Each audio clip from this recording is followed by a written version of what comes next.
All right, welcome back into another episode of To The Show Baseball Podcast, presented by Beyond the Monster.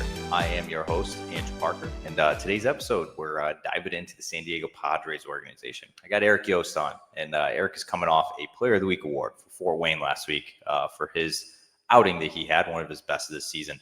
So we do kind of talk about that. We talk about his season. Obviously, he is having one of the best seasons in his young career since he turned pro 2 years ago.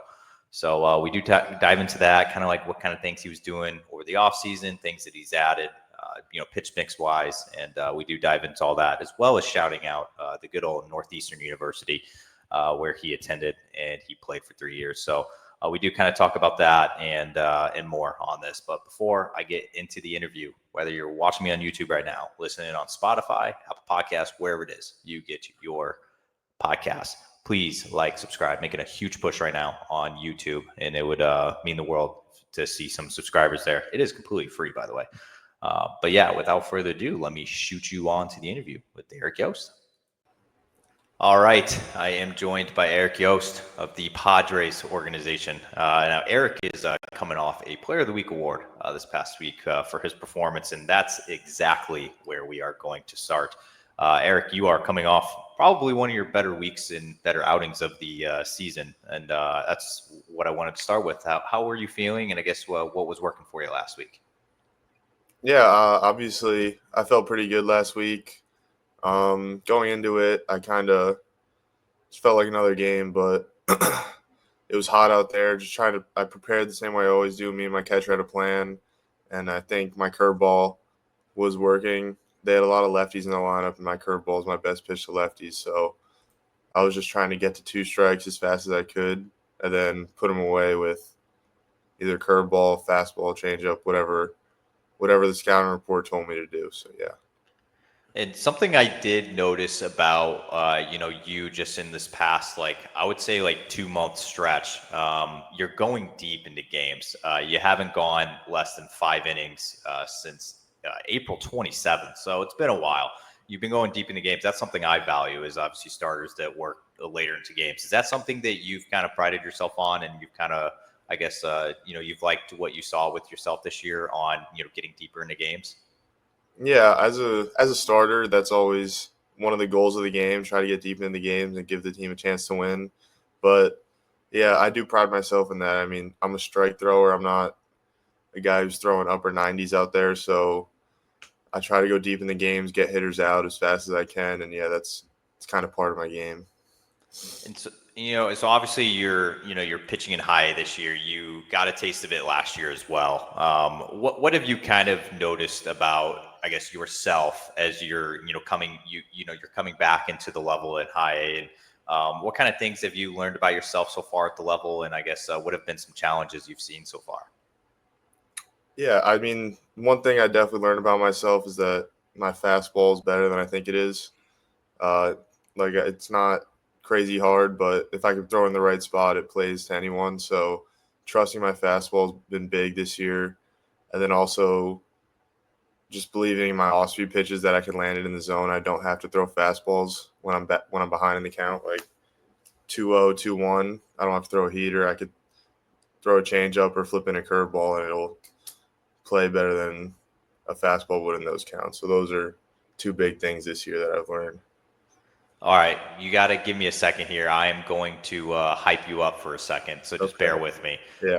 But I don't know if you like looking at your numbers, or if you're constantly some guys are just I don't want to look at it, don't want to see it. Some guys are yeah, I like to see how I'm doing. So just looking at your back of the baseball card numbers here, you're on pace right now to have one of the best ERAs of your entire professional career. You're on pace for the highest K/9 in your professional career, the lowest WHIP.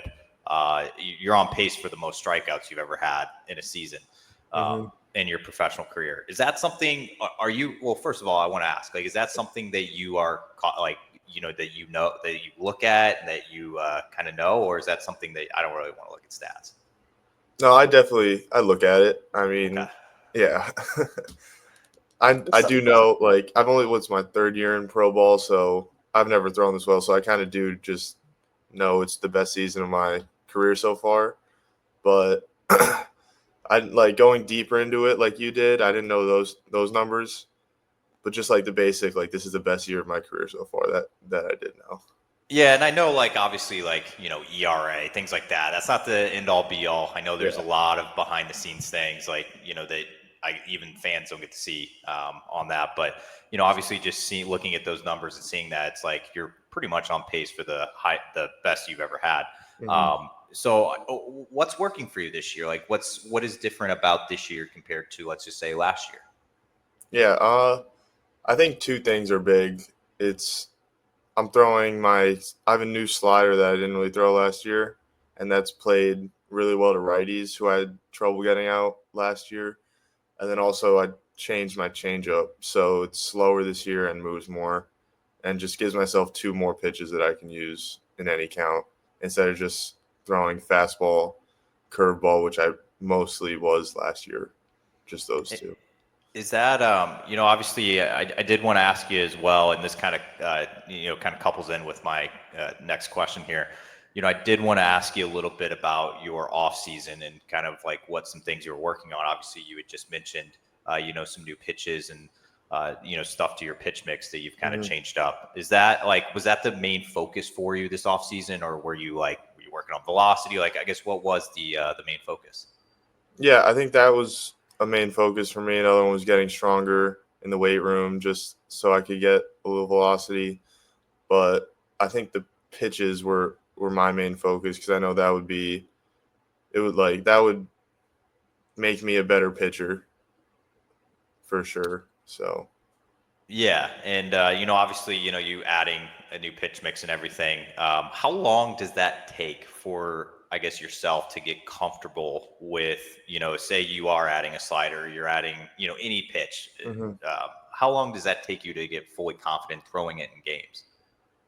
I think that's different for everyone. I think for me, I kind of have a good feel of the baseball, can feel what it was doing out of my hand. So it really wasn't too big of a challenge for me. Like I messed around with a bunch of grips, like looked at TrackMan, see what the ball does when I throw it. But once you find that grip, it's kind of just grip it and rip it. And the more you throw it in games, the more you trust it. So that's kind of how it went for me. I don't think it was too big of a process. The changeup was definitely harder, so that took a while. I'm still not fully there yet, but I'm getting there. It'll be one of my better pitches soon. I know that.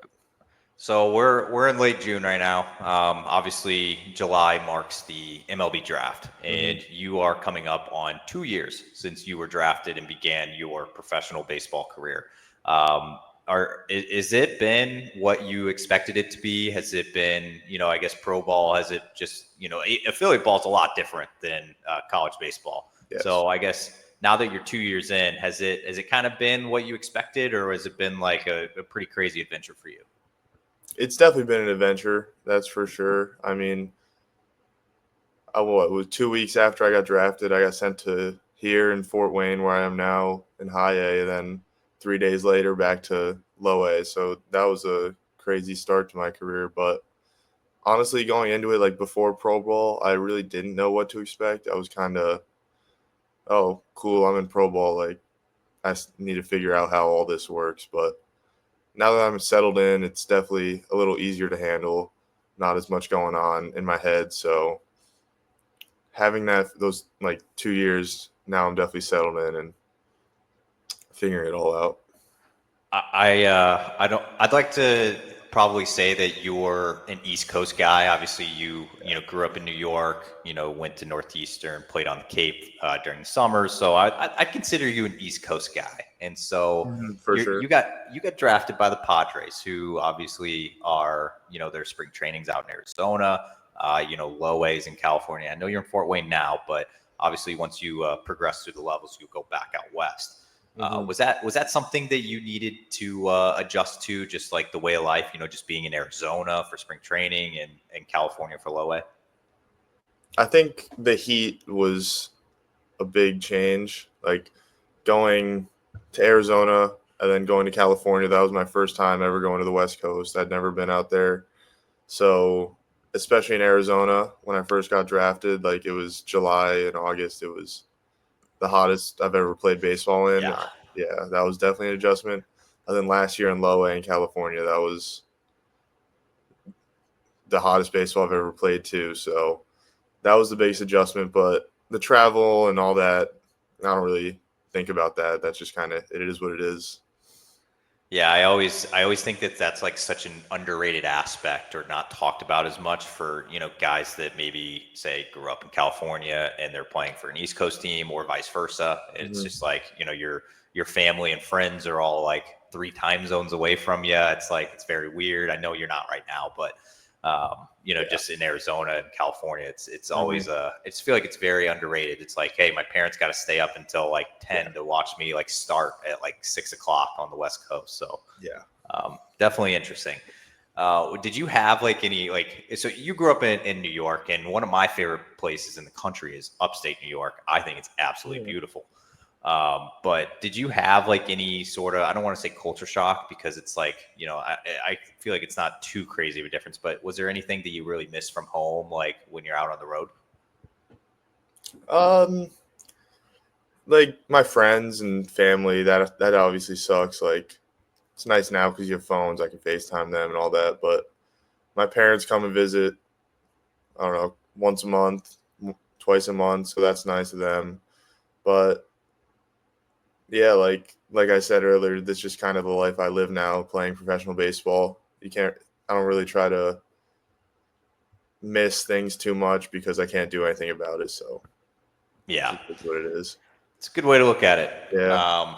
All right, I'm shooting off the field here for a second. I peeked your Instagram, obviously, before we started, and Okay. usually I can find things, but I think you're baseball. You're all baseball. I feel like that's you kind of. It looks like you live and breathe it, which is great. But you have an off day every Monday, and in minor league baseball. And I want to know, what are you doing on the Monday off day?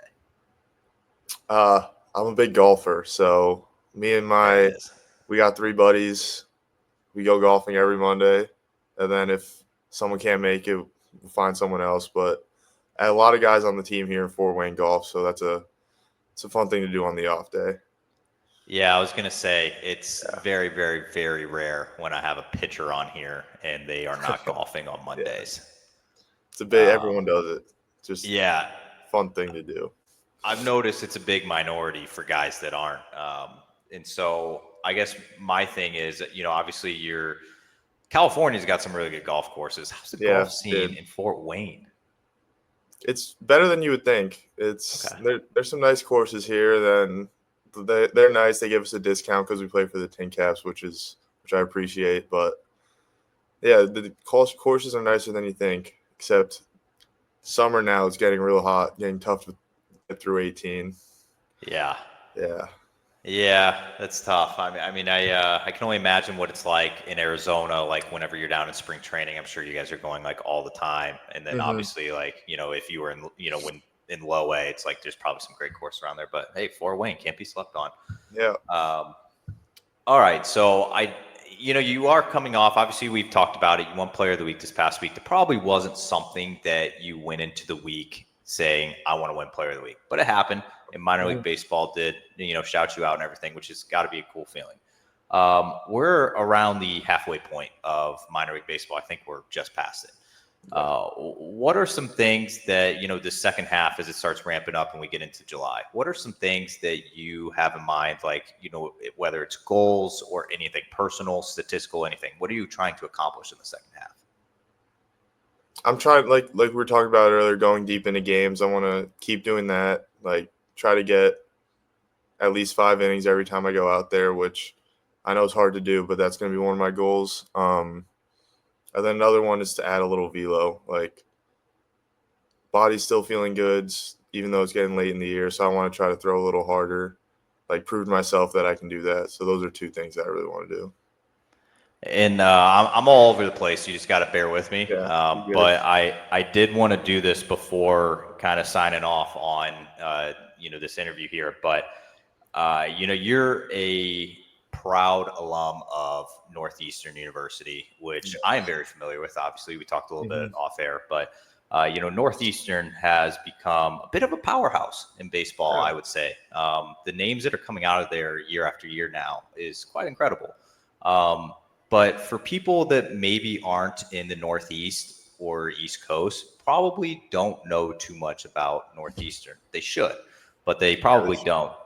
So can you kind of like talk to me a little bit about what it was like playing there, and I guess just being part of that program that's now becoming better each year? Mm-hmm. Yeah, for sure. I mean, I love my time in Northeastern. I don't have any bad things to say about it. Playing for Coach Glavin was like 3 of the best years of my life. But yeah, going there, you're not going to have the SEC facilities or the like treatment you get at those places, but it's just a great group of guys who are mostly from the Northeast. That's where they like to do their recruiting. But yeah, it's just been all the years I was there was a close group, like trying to win every game. This year, I was watching all year, following them. They had a great season, but yeah, Coach Glavin and the coaches and the players and the whole culture around Northeastern baseball just made it a great place to play. That reminds me, you got to take part in the spring training game, right? Down at Fenway South. Yeah, I never pitched in it, but Okay. it was still cool to play against the Red Sox when we were in college. Like that was awesome. Yeah, I'm always curious because I've never like talked to. I don't think I've actually ever talked to a guy on the northeastern side about Really? playing that game. And is that like an interesting experience? You know, obviously you guys are flying down to Fort Myers and playing, you know, like against. I mean, usually sometimes it's not MLB regulars, but still it's the Red Sox. So like, what is that feeling like? I guess just playing at like a spring training site and things like that before you get to professional ball. Yeah, it was really cool. I mean, I only did it once because my freshman and sophomore years we didn't do it. I think because of COVID. But yeah, it was cool. They had Devers in the lineup when we played them. They had Kike Hernandez in the lineup. They had some big leaguers in there, so that was really cool. I don't know if we've ever beat them, but yeah, just playing against the Red Sox and like some of their big league guys, it's just an awesome experience. How do they choose who starts that game? Like for your For side? us, Yeah. um, they kind of try to get everyone in there. We still play, like, I think that game's usually on a Friday. We have 3 games that count towards our season right after it, like Saturday, Sunday. So just trying to get all the hitters in there, then throwing pitchers out there who we think will throw strikes and get outs pretty much. Yeah, I was always curious. I've talked to, I've had quite a few guys in the Red Sox system that have obviously played in that game, but I've never had a guy from the other side. So That's cool. it is cool. Yeah. All right, one question left for you, and I will let you slide. And it kind of goes hand in hand with some things I asked you about earlier, but I always like kind of ending in on this. You're in high A right now, and you're pitching very well this year. And I know that it is difficult for the players to not play GM and just be like, kind of stay where your feet are and, just kind of be like, I can't control things. Like, I just got to keep doing it. But let's just say for, yourself, holding yourself to a certain standard, whatever it is. But what do you think you need to do this year to be promoted to AA? Like what part of your games do you think you need to improve the most on to get called up? Yeah, I think throwing harder is one of them. That's what was one of my goals. And then another one is just showing consistency. Like obviously last week I had a big week, winning pitcher of the week, but if I could put together like 2-3 outings, not that good, but similar to it in a row, it'll really open the people who are making decisions eyes. Like, oh wow, Eric's like proving he's better than high A level. So just doing those things is really what it's all about. Yeah, kudos to you guys, every player in minor league baseball for trying to not play GM, and I think it would drive most of us crazy if we were in your position. So kudos to you guys for doing it because it's not easy. All right, Eric, I do appreciate all the time. Obviously, wishing you nothing but the best as we head towards the end of 2025, which is very weird to say. Yeah, but it's crazy. Yeah. So, but thank you so much for hopping on. Yeah, thank you for having me.